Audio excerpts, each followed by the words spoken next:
there has been a growing clamor for youth participation in Nigerian politics. This is primarily because the youth population in the country is significant, with about 60% of its population being under the age of 35. Despite the considerable population, the youth have largely been marginalized and excluded from active participation in governance. Without the active involvement of young people in politics, analysts say it is difficult to effectively address the myriad of issues affecting the youth and quite difficult to cater to their needs. Now, joining us now to share his perspective on youth activeness in the political process in Nigeria is Bernard Osagie, Chairman, Clean FCT. Good afternoon, and thank you for joining us here on Newsday. Thank you so much for having me on your show. All right, Bernard, looking at the data from the 2023 general elections, it states that there has been more youth participation in the voting process than ever before. But some will still say that maybe that is just on the surface, that when you take a deep dive into political positions and those seats won in the National Assembly, in the State House of Assembly, and other cadres, it's not reflective of this particular figure. What's your take on this?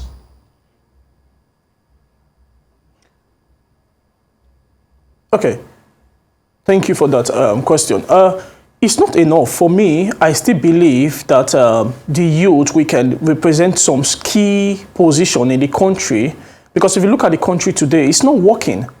We all know it's not working. So we as youth, we have multiple master's degree, triple PhDs. Are our political elites saying now that we don't have the capacity to hold these positions? This is the question. I know the youth have occupied some strategic position, but I still feel it's not enough. We can do more. Look at the likes of this country, Dubai, when the king passed and the prince took over. Look at what the country is today. Are we going to talk about Rwanda or Malaysia? Nigeria is not working. I just think we are not going. If the political elite think we are going to get into those positions and start witch hunting, no, that is not the case. They say you don't fight for power, you negotiate it. We have tried. Our elder ones have also tried. So we need them to at least give us the liberty to participate. It's not a crime for a 32-year-old man or a woman to be a minister of finance, minister of works, FCT minister. This is what I am talking about. We have traveled far and wide to get this academic, you understand, to get these skills. So let them allow us put these skills into place in Nigeria in order for us to see changes. This is what I'm talking about. And in order to do this, since we've tried to negotiate, it's not working, we have to do this systematically by getting into a political party. It doesn't matter if it's APC, PDP, LP, or ANP. It doesn't matter. I want the youth to get involved, because most of us, honestly, we don't know that before a political party will pick up a candidate, there is what we call primary election that goes on with each political parties. So if we join a party and we become active, we can participate to know that, okay, if a primary election is going on, this is the person we can trust, and then we can unpick them from there. We cannot just wait and allow each election period, the political elite will come, use our skills and all, and after the election, they just drop us like a piece of paper. We don't want that. We want them to mentor us. We want them to, support our vision in order for us to acquire this key position. Thank you. Very good, Bernard. You talk about mentoring, as it were. Let's have your view via an assessment of the Not Too Young to Run bill, which was signed into law in May 31st, 2018. So since then, how have we fared, or the youths in this case?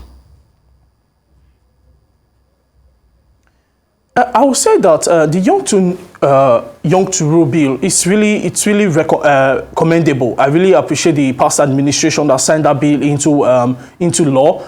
However, as a youth, we have run business successfully, but election in Nigeria is very expensive.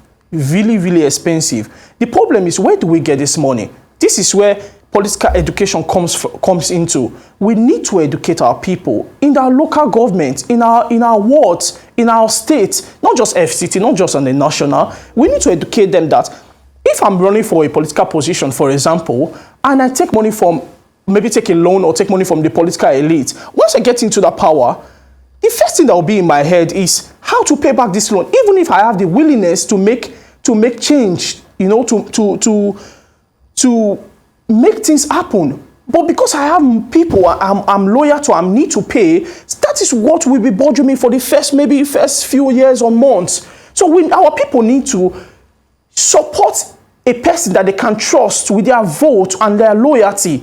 Because if they do this, we will be accountable to them. Those politicians will be accountable to them, because they know that they didn't get money from anywhere. They got money from these people who were loyal to them with their vote, their time, and their resources. So I don't know if that answers your question, but I just feel like it's a great bill that was passed. However, because we don't have the finances to run the whole political elections, we need our people to be educated enough to support us with their time and money, instead of seeing politicians or who wants to run for any office as a money bag and all that. All right, Bernard, I would like to ask this question.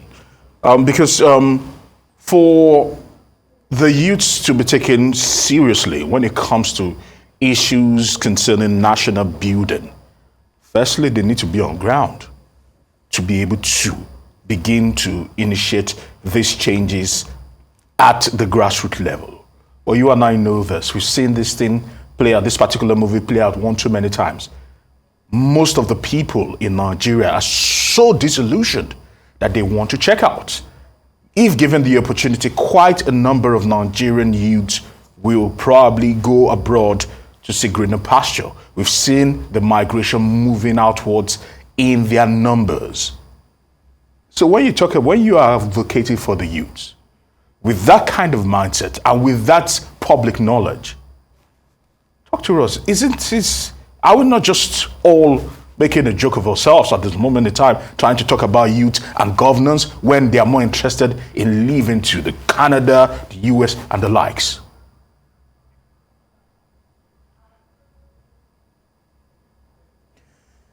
Okay, I understand where you're coming from, but I will not blame those people that have left the country. I once left the country. I went abroad for my master's. I came back to the country.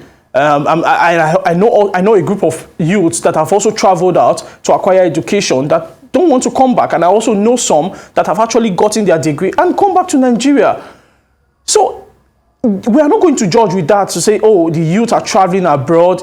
I don't know if that was your question. No, they're most now, Bernard. They're not taking us. I think what I'm trying to state is that you and I know this. That majority of the people that travel abroad to further their education, it's all under the guise of trying to further their education. But you and I know that most of these people go there because they are trying to transition away from Nigeria or migrate out of Nigeria, and they use the cloak of we are going to further our education, because that is an easier way to get assimilated into their systems as against just going out there and saying that you want to come in as a migrant.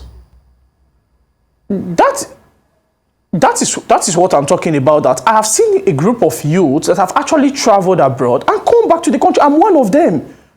But it's minuscule. It's very small. I believe in Nigeria. A small number. I believe it can be great. No, I know a lot of my friends that have actually come back to Nigeria, but I still won't blame those that are there, because Nigeria is not working. This is what I'm talking about. The country is not working. How can we have people that are going through Europe, through Libya? That is not migrating. That is escaping. That is escaping, because the country is like a prison.